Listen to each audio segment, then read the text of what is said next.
Hello everybody, and welcome to another Game News Roundup. It is currently Wednesday, January 18th, 2023, being live streamed twitch.tv/TrunksWD, and obviously this is being recorded for YouTube. As always, if you enjoy these videos, hit the like button, subscribe if you're not already subscribed. I'm trying to get to 10,000 subscribers. I'm a little over 300 away.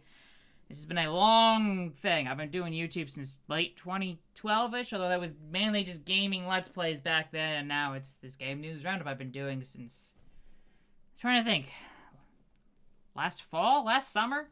Something along those lines. But, anyways, first thing we're going to go into today is the latest VGChartz estimates. I know people have been asking, where are they?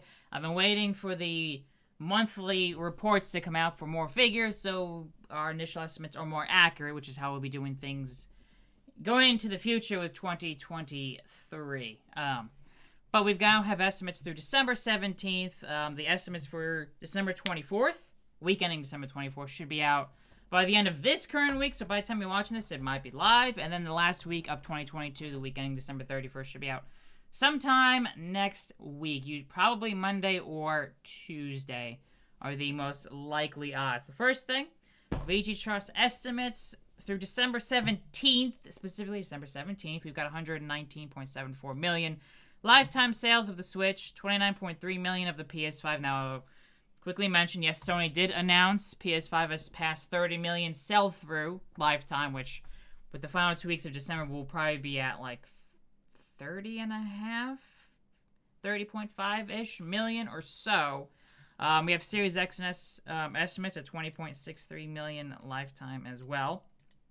And I guess you want to look at the market share, 70% for the Switch, 17.3% for the PS5, and 12.2% for the Series X and S. Of course, the Switch has been out for three and a half years or so longer than the PS5 and Series X and S. So, but anyways, estimates, week ending December 17th. We've got the Switch in first place with 912,000 units sold worldwide. PS5 in second, which 690,000 worldwide. And the Series X and S, 469,000 units worldwide. Quickly mentioned, before we get into more details, PS5 and Series X and S are up year over year compared to the previous year. PS4, 8,000. And dwindling down with the Xbox One, about just a hair over 100 sold for the Xbox One, which we will be, at the end of this year, that's it. We're going to stop tracking Xbox One sales, the few units that are left. We're calling it there. PS4 will continue through 2023, which we were originally thinking of ending it, but there's still some sales coming through enough that we'll keep tracking it through 2023. North America, we've got Switch in first place, a hair under 350,000 units sold, about 342,000 for the PS5 and 291,000 for the Series X and S. In Europe, Switch is number one again, 239,000, 166,000 for the PS5, 106,000 for the Series X and S. And Japan, 173,000 for the Switch, and some amazing stock has shown up for the PS5. 70,000 PS5 sold in Japan for that week, which there are a lot of weeks where it was, for most of the year in 2022, it was well under 10,000 PS5s available. So, nice to see some more stock available. Series X and S sales have dwindled quite a bit after several months of good, decent, for Xbox, relatively speaking, Xbox had some decent sales for Japan. For Xbox specifically, obviously it's still way behind PlayStation and Switch. And PS4, 3,000 in Japan. And then we can go into the breakdown article. And generation over generation, both consoles are actually down compared to their predecessors. PS5 compared to the PS4, this is for the same week of the PS4, was down nearly 297,000 units. Series X and S compared to the same week for the Xbox One is down by over 121,000 units. The PS4 sold nearly 1 million units compared to 690,000 for the PS5. Week ending December 19th, 2015, and almost 590,000 for the Xbox One. Versus 469,000, almost 470,000 for the Series X and S. Now, mind you, the Series X and S is still tracking ahead of the Xbox One and the 360. For most of the year, Series X and S has been, for the equivalent week, been outselling it. It's just now with the holidays, Xbox One for at least several weeks, has been shrinking the Series X and S lead when you align the launches of the consoles. Year-over-year sales, as I mentioned before, PS5 sales are up 209,000 or 43.5% year-over-year, while Series X and S sales are up 40,000 units or 9.5% year-over-year. And unsurprisingly, the Switch sales are down about 150,000 units, 14.2%. Switch being down, considering how old it is not a surprise. I'm sure for the most part, you'll be seeing the Switch down year-over-year for the rest of its lifetime. You know, maybe you have some occasional weeks that might be better, you know, like when Legend of Zelda Breath of the Wild sequel, I'm having a brain fart of the name of the game. We might see it up year-over-year, you know, when there's a big game release, but generally speaking, we'll see the Switch be declining. I would expect also PS5 and Series X and S sales to be up quite a bit in 2023 compared to 2022. A lot more PS5 stock. Hopefully we'll see more Series X stock available as well as much stronger lineup of games coming out for both consoles. Obviously, it depends what you think of what games you prefer. But definitely for Xbox, for the fact that it had pretty much nothing in 2022 first-party-wise, but we're getting Starfield, Redfall, and Forza Motorsport in the first half of the year. We don't know what's coming out in the holidays. Maybe Hellblade 2? I don't know. We'll see. We'll see. And then obviously, PS5 got Spider-Man 2 for the holidays, which, yeah, it's probably the biggest franchise that they have. I guess along with God of War. As well as they got Final Fantasy 16 and Final Fantasy 7 Remake 2. Is it Reunion? Might be. There's so many games and all the names, I can't remember them all. But anyways, week-on-week sales. Sales are up for all three consoles. PS5 sales week-on-week are up by nearly 75,000 units. Series X and S sales are up by over 86,000 units. And Switch sales are up by over 32,000 units. Now, the main reason Series X and S sales are up by the most week over week is because that previous week, the Series S and S deal, which was $50 off, was mainly just for like that Black Friday to Cyber Monday period. It had ended, at least for some places. Some places they decided to keep the sale going. And then it came back up. I want to say it was December 12th was the day that the sale was. It was supposed to be until December 24th, but I'm still seeing reports that the Series S is still on sale for $250 in some places. So, and year-to-date sales in 2022, Switch has sold 18.11 million units through December 17th. It'll be definitely over 19 million, but it'll probably be just missing 20 million sold for the year. Still great sales. PS5 sales at 12.3 million units sold. Would be probably talking around, 13.5 million or so sold for the PS5 for the year. And Series X and S at 9.5 million units sold. And more than likely it'll be a little over 10 million for the year. 10.2, 10.3, maybe 10.4 million for the year. I've got most of the numbers figured out for the last 2 years. Last 2 weeks of 2022, but I haven't run them specifically. So, but yeah. That is probably be ending up with 2022 sales over the last couple of weeks of the year. And other things I normally don't go over, but we'll take a quick look at, is other weekly articles I do on our estimates. This one compares yearly sales for the same number of weeks. So you look here, 2019, 2020, 2021, to 2022. It's versus the same number of weeks for each of those years. See you turn into a Super Saiyan, a Super Saiyan. Shadow Alex, thank you for the follow, and welcome to me going over gaming news, sales, and whatnot before I go into playing some games later, and we're actually recording this live for YouTube. But yeah, as I was saying, these are over the same period, same number of weeks, so you can compare how each year, or the last 4 years are doing compared to each other. We got 2019, 37.6 million. In 2019, 37.6 million in 2020, 44.4 million in 2021, so 2021 was a big year, and we're at 40.4 million in 2022, with 2 weeks remaining of the year. So how are you doing, Alex? So this year, while sales are down, they're still fairly strong, especially when you think of the shortages, especially for PS5, and a little bit for Series X. Obviously, Switch and Series S are readily available. PS4 and Xbox One, obviously, they're winding down there at the end. And as I mentioned, 2 more weeks with Xbox One estimates, and then starting 2023, we'll be stopping those, and we'll continue PS4 through 2023 as all of a sudden there's stock available for PS4. I mean, not like an insane amount, but I was like, all right, I guess we'll keep tracking it. But yeah, also you can look at here comparisons year over year, how much the percentages are up or down for each console. So PS5 and Series X and S are up year over year. And Switch is down about 20%. It'll probably end the year about 20% down. Series X and S will probably be up not quite as much percentage-wise. Looking at what we have for the last 2 weeks, it is up year over year, but not this much. Not quite that much, to say the least. And PS5 should be up definitely a lot more when we get in the last 2 weeks of estimates. Instead of being up 8.8%, it's going to be a decent amount more. And market share... if you look at, the 3 current consoles, so Switch, Series X, and PS5, unsurprisingly in 2020, 80.5% were Switch sales when the PS5 and Series X and S were available for less than 2 months. But you look at 2021, 54.2% we have for the Switch, 28.2% for the PS5, and 17.6% for the Series X and S. If you were to add in the PS4 and Xbox One, Switch and Series X and S market share goes down a bit, and PS5 and PS4 combined will go up a bit. And then for this year, we've got the PS5 30.8% market share, so a little bit stronger.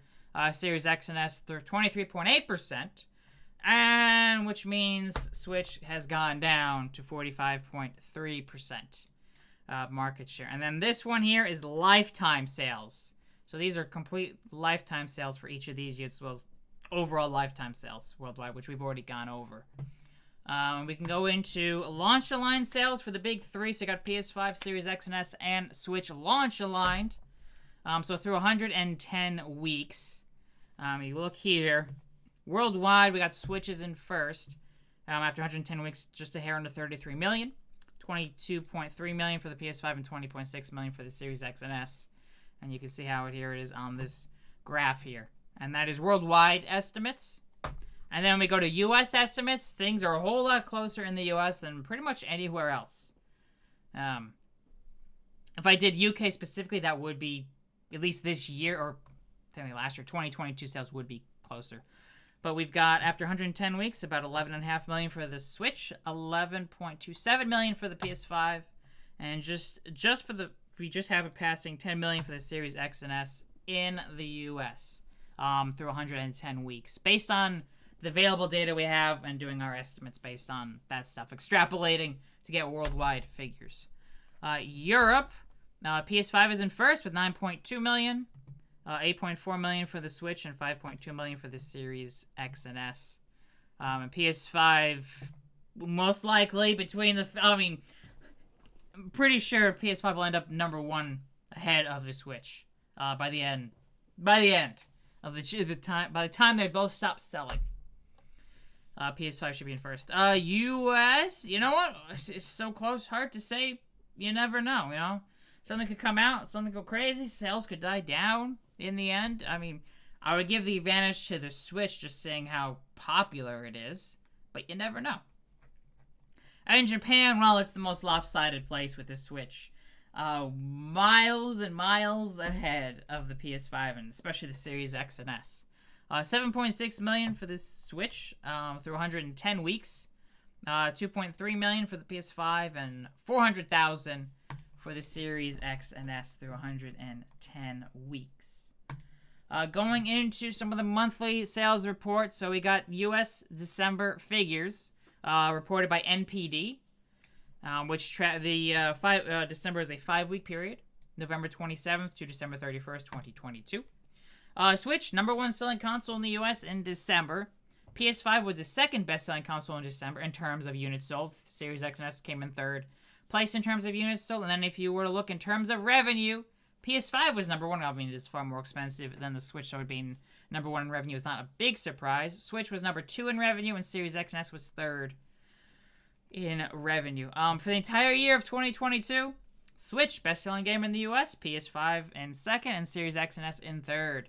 In terms of revenue, much like for December, PS5 is number 1 with revenue. Switch is in second, and Series X and S is in third.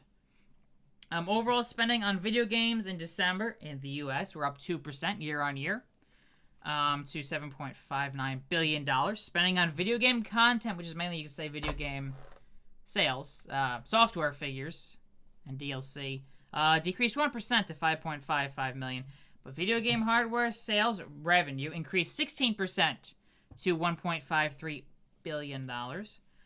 Year to date, by year to date, I mean all of 2022 sales were down 5% to $56.56 billion. Spending on video game content in 2022 has dropped 7% to $47.48 billion, and video game hardware sales are up 8% to $6.56 billion. Best-selling games, we've got Modern Warfare 2, best-selling game in December 2022. Pokemon Scarlet and Violet in second, God of War Ragnarok in third place. Best-selling Nintendo games in December, Pokemon, best-selling games on the Switch.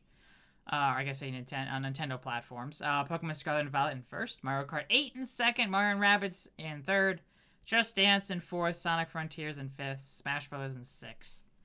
Best-selling games on PlayStation platforms, Modern Warfare 2 is in first, God of War Ragnarok is in second, Madden third, FIFA fourth, Need for Speed debuted in fifth place, and Crisis Core Final Fantasy VII Reunion debuted in sixth place. Top-selling games on Xbox in December, Call of Duty, first place, Madden in second, FIFA in third, Need for Speed debuted in fourth place, Elden Ring's in fifth, NBA is in sixth, Sonic is in seventh place. And best-selling games in 2022, Call of Duty, best-selling game in the U.S., in 2022, Elden Ring is in second place, Madden's in third, God of War Ragnarok is in fourth, Lego Star Wars The Skywalker Saga in fifth, Pokemon Scarlet and Violet in sixth, FIFA in seventh, Pokemon Legends Arceus in eighth, Horizon Forbidden West in ninth, and MLB The Show 22 in 10th place. And now, breaking down the best-selling games on Nintendo platforms for 2022, we got Pokemon Scarlet and Violet in first, Pokemon Legends Arceus in second, Mario Kart 8 in third, Kirby and the Forgotten Land in fourth, Switch Sports in fifth, Smash Bros. Ultimate in sixth, Animal Crossing in seventh, Lego Star Wars in eighth, Mario Party Superstars and Splatoon 3 round out the top 10. Crazy how we get one COD per year and it still sells it. Yeah, it's been basically the best. Call of Duty has been the best-selling game in the U.S. every year, except when Grand Theft Auto 5 and Red Dead Redemption 2 launched. I think at least starting with, I forget which Call of Duty it is. It might have been the original Modern Warfare. But yeah, other than those two games, it's basically been the best-selling game every year. Although I believe there's no new Call of Duty coming out in 2023, though I think there's going to be a major expansion for Modern Warfare 2, I believe. But don't quote me on that. There's so much gaming news and so much going on, I'm not going to remember everything. Yeah, I actually haven't played Call of Duty. I actually never been a big fan of Call of Duty. Personally, it's not for me. I love shooters, but the whole Modern Warfare, like, just normal stuff, it's like, I like sci-fi. Or fantasy. Something in a non-normal setting is like what I like. And when it comes to post-apocalypse, it depends. If it's so dreary, gloomy, and gray, and blah, it's like, But something like, I enjoy the Horizon games on the PlayStation. Well, at least I've only played Horizon Zero Dawn so far. I do plan on playing Forbidden West when that comes to PC. I did enjoy the first one. But anyways, top 10 best-selling games on PlayStation in 2022. Modern Warfare 2, first place. God of War Ragnarok in second. Elden Ring in third. Madden in fourth. Horizon Forbidden West in fifth. FIFA in sixth. MLB The Show, Gran Turismo 7. Lego Star Wars and Spider-Man Miles Morales round out the top 10. And the best-selling games on Xbox. Modern Warfare 2 is in first. Madden, FIFA, second and third. Wait a minute. Oh, I think I made a boo-boo here. It shouldn't be December 2020. Anyways, it's fine. It's fine. I'll fix that later. It's fine. You saw nothing. You saw nothing. I totally never make errors when I write stuff. No. Okay. Yeah, I do. I do. Okay. I'll admit, I do. And now looking at Europe, December 2022 charts. FIFA 23. First place on the Europe charts for December 2022. Sales for the game are up 5% compared to FIFA 22 in December 2021. Modern Warfare 2 was the second best-selling game in December. However, it was pointed out, if Pokemon Violet and Pokemon Scarlet sales were combined, it would have outsold Modern Warfare 2, despite the fact Nintendo doesn't share digital sales. Modern Warfare 2's sales in December were nearly 6% higher than Vanguard in December 2021, but it should be noted, Modern Warfare 2 launched earlier than Vanguard did last year. Pokemon Scarlet and Violet sales in December were 5% higher than last year's Brilliant Diamond and Shining Pearl. And GTA 5 Mario Kart 8 Deluxe saw a big drop in sales compared to a year ago. And new releases in December also underperformed, with Need for Speed Unbound, the only new release in the top 20 as it debuted in 12th place. There are 27.4 million games sold in December across Europe, which is a decrease of 13% year on year. And 11.4 million games were digital, down 17%, and nearly 16 million were physical games, down just over 10%. And there were 1.33 million video game consoles sold across Europe in December in the tracked markets, which is missing UK, Germany, as well as some other smaller markets. Specifically, console hardware sales cover Belgium, Denmark, Finland, France, Italy, Portugal, Russia, Spain, Sweden, and Switzerland. Now, obviously, with the embargo and Russia's invasion of Ukraine, video game console sales should be pretty much zero in Russia.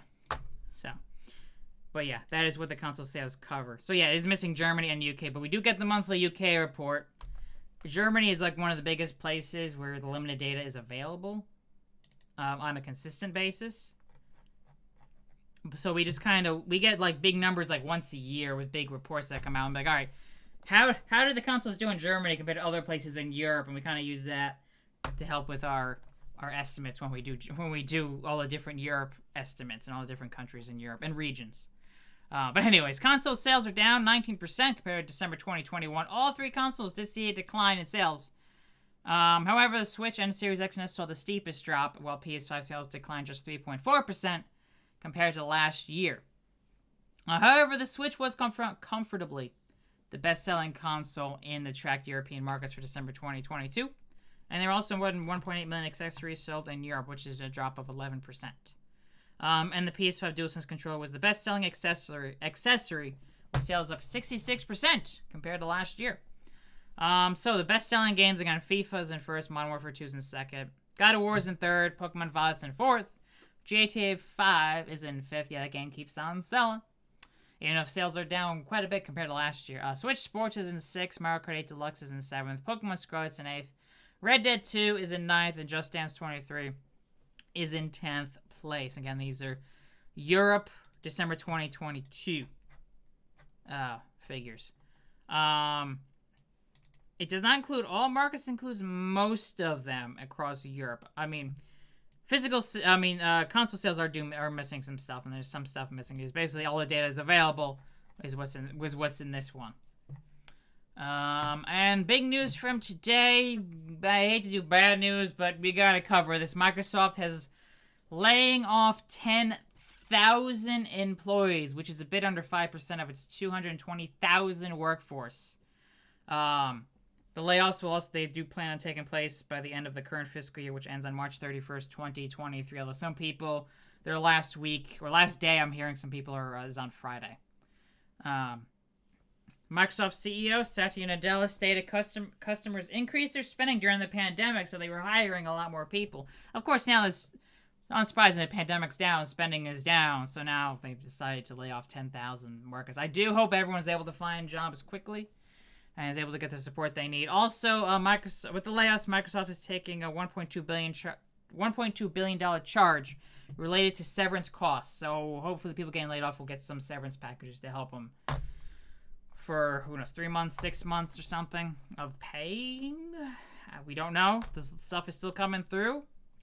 And this is also the second biggest layoff in Microsoft history, only behind the 18,000 employees that were laid off in 2014. However, the majority of those were former Nokia workers when Microsoft shut down Nokia, or the part of Nokia that they had.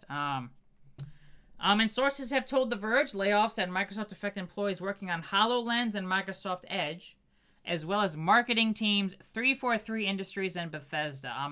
From what I've been seeing, Bethesda had some layoffs, but from what I've seen so far, nothing huge. Out of all the Xbox studios, 343 Industries was by far the biggest hit. And some other ones I haven't heard anything about layoffs, but we'll see as time goes on. We'll see how many people have been laid off over the next couple months. But yeah, it looks like 343, a lot of people were laid off. And Joseph Staten, who came in to, you almost could say, rescue Halo Infinite to help right the ship for about a year and a half before the game came out, has left 343 Industries. He's staying at Xbox, but is doing, going back to Microsoft's publishing stuff, so helping like second-party releases. So he's staying at Xbox, just moving away from 343, which, I don't know, it sounds like a lot of their, at 343, the Halo campaign developers were hit the most. But we'll see as time goes on. And Satya Nadella, Microsoft CEO, also released a big message. Which I would read it all, but it would take a while. But yeah, layoffs are no good. But I feel like I had to mention this. It's good. These layoffs are never good. You know, it happens, and also this is happening across the tech world, the tech industry. I think Amazon has laid off a lot. Facebook has laid off a lot, and others have also had other layoffs. So it sucks that this happens. But again, hopefully those affected are going to be a big enough severance package to help them through a transition before they're able to find a new job. Into some good news, Last of Us HBO TV series was a huge hit and the second biggest HBO debut since 2010 with 4.7 million viewers. Warner Brothers Discovery announced the first episode of Last of Us HBO series had 4.7 million viewers across HBO and HBO Max. It is the second largest debut for HBO since Boardwalk Empire premiered in 2010. Only The House of Dragon had a bigger debut with just under 10 million viewers, which is good. I heard it's really good. I do plan on watching it. I'm just waiting for the whole season to come out before I watch all the episodes. And it could be breaking the whole video game curse of, video game movies or TV shows are bad. But I mean, Castlevania's good. Arcane is supposed to be good. Although I guess it's an animated series. I mean, The Witcher's good to a point. There's issues with it, and it's more based off of the books than the games. But yeah, Chairman and CEO of HBO and HBO Max. We are thrilled to see fans of the series and game alike experience this iconic story in a new way, and we extend our gratitude to them for helping to make it a success. Congratulations to Craig, Neil, and the brilliant cast and crew who worked tirelessly to bring this show to life. We look forward to fans around the world enjoying the rest of the season. Craig Mazin and Neil Druckmann has added, our focus was simply to make the best possible adaptation of this beloved story for as big an audience as we could. We are overjoyed to see how many fans, both old and new, have welcomed The Last of Us into their homes and into their hearts. And yeah, if you don't know, The Last of Us HBO TV series adapts the first game in the Last of Us franchise, which originally came out on the PS3, then remastered on the PS4, and then a remake on the PS5. It stars Pedro Pascal as Joel and Bella Ramsey as Ellie. And also another update. Last of Us, the first episode, has reached over 10 million viewers on HBO and HBO Max. In 2 days, 10 million viewers, which is pretty damn good, a huge success. And maybe this is the big thing we need to get more good adaptations based off of video games. Of course, not all video games will work as a movie. I mean, I'm expecting the Super Mario movie to be huge. I wouldn't be surprised if that breaks $1 billion. I could be going over the moon, overestimating, but I could see it breaking $1 billion by the time it's out of theaters. We'll see. And I guess the Sonic movies, they were good. Decent hits, but not huge hits. And moving on, Sony released the best-selling games on the PlayStation Store for 2022. So PS5 in 2022 in the US and Canada, Modern Warfare 2 was in first, God of War in second, NBA in third. In Europe, it was FIFA in first, Modern Warfare 2 in second, and God of War Ragnarok in third. And Elden Ring was in fourth place in both. Again, this is PlayStation Store sales. PS4, best-selling PS4 games in the US and Canada, Modern Warfare 2 is in first, GTA 5 in second, Minecraft in third. In Europe, we've got FIFA 23, GTA 5, and Modern Warfare 2 in the top three. PlayStation VR, you got Beat Saber for both, Job Simulator for both in second place, Super Hot VR, Creed. So the top 4 are the same for PlayStation VR. And also coming out next month, PlayStation VR 2. If you have a PS5, keep that in mind. If you like VR, mind you. And the most downloaded free-to-play games, Fall Guys, first place for both. Fortnite in US and Canada is in second. And Warzone and Warzone 2.0 in third. And then in Europe, those two were swapped with Warzone and Warzone 2.0 in second, Fortnite in third. A couple more sales things. Monster Hunter Rise Sunbreak has shipped 5 million units, and Monster Hunter World Iceborne has topped 10 million units worldwide. Capcom has announced that, 5 million. And also, from Quantic Dream, they announced that Detroit Become Human has sold over 8 million units. About 5.5 million units are on the PS4 and 2.5 million on the PC. This is up from 6.5 million in March 2022, 6 million in July 2021, and 5 million in August 2020. Lucid Games, who worked on Destruction All-Stars for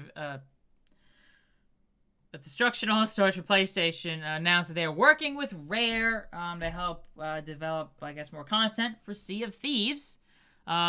They were formed in February 2011 by former Bizarre Creations employees, and is based in Liverpool, England. The developers, they're also working with EA and Respawn to support development on new content for the free-to-play Battle Royale game. Apex Legends is also working with EA on the upcoming EA Sports PGA Tour game. And a couple more things. Returnal, PlayStation 5 game, is coming to PC on February 15th for $60. And specs-wise, if you want to take a screenshot, if you're watching this on YouTube, feel free to pause the video to take a quick look at this. And then, Power Wash Simulator, which originally was Xbox and PC, is now coming to PS5, PS4, and Switch on January 31st, along with new DLC, free Tomb Raider Special Pack. Coming to all platforms, so including Xbox Series X and S, Xbox One, and PC. So that'll be about it for the gaming news. As always, if you enjoyed this, hit the like button. Be sure to subscribe, and thank you all so much for watching. See you all next time for some more gaming news, sales, and other gaming topics.